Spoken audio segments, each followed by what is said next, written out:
Okay, good morning. Gagawa po tayo ng pulburon.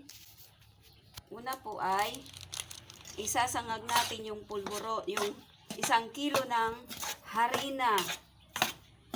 Sasangag po natin siya hanggang siya ay maluto.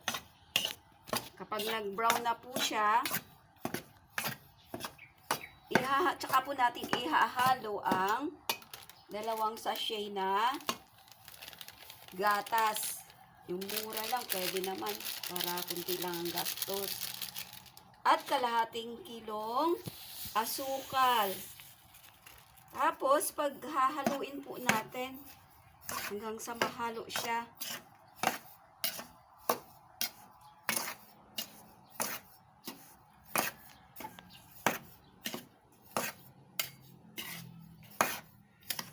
Yan, okay na po. Nahalo na.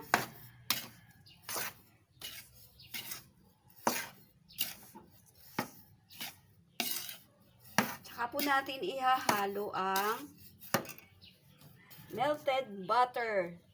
300 grams na melted butter. Ayan po.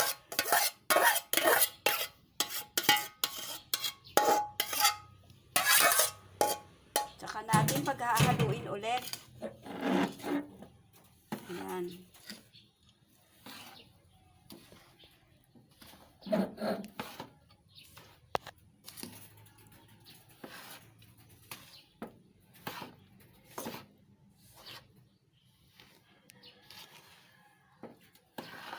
Ayan, ganyan lang po ang paggawa ng pulburon.